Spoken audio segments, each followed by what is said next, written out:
Estou aqui no cartório de registro civil e tabelionato de Cornélio Procópio, conversar aqui com o Dr. Lucas, que vai explicar um pouco pra gente sobre a questão da união estável. Doutor, o que seria essa união e dá para fazer aqui no registro do cartório?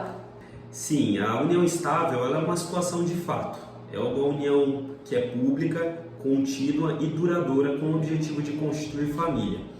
Essa união ela não necessariamente precisa ser documentada, mas é recomendável que ela o seja. E existem diversas formas de documentar essa situação. Pode ser por um documento particular, com reconhecimento de firma, que é feito no tabelionato. Pode ser pelo termo de união estável, ou seja, os conviventes comparecem ao cartório e eles declaram estar em união estável e a gente lava um termo aqui no registro civil, ou por uma escritura pública declaratória de união estável. Muita gente fala dessa questão da união estável, mas isso garante direitos para este casal na situação da divisão de bens? Sim, a união estável ela é uma situação de fato, mas uma vez reconhecida essa união, ela possui efeitos patrimoniais.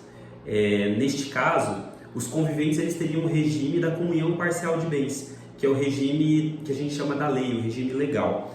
E os reflexos desse regime são que tudo aquilo que foi adquirido na constância dessa união, ele é considerado como patrimônio do casal. Olha, neste caso, qual é a diferença desta união estável e do casamento? Bom, a união estável é uma situação de fato, né, como a gente já mencionou anteriormente. O casamento, de outro lado, ele é um regime formal, um regime solene, né? As partes têm que comparecer ao registro civil, munidos de alguns documentos, documentos necessários para análise da habilitação. Feita a habilitação, certificado que as partes realmente podem se casar, que elas não estão impedidas para o ato, feita a celebração desse matrimônio, que pode ser religiosa ou civil aqui no cartório, e posteriormente pedida a certidão de casamento. Para fazer a conversão da união estável para o casamento, é facilitado, podemos dizer assim?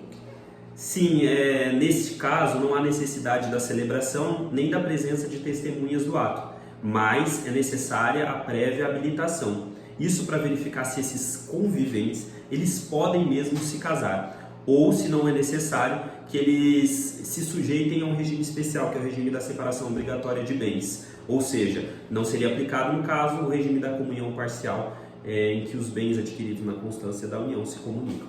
Dá para dar algum exemplo, doutor, sobre o que diz o nosso ordenamento em relação dos impedimentos de um casamento?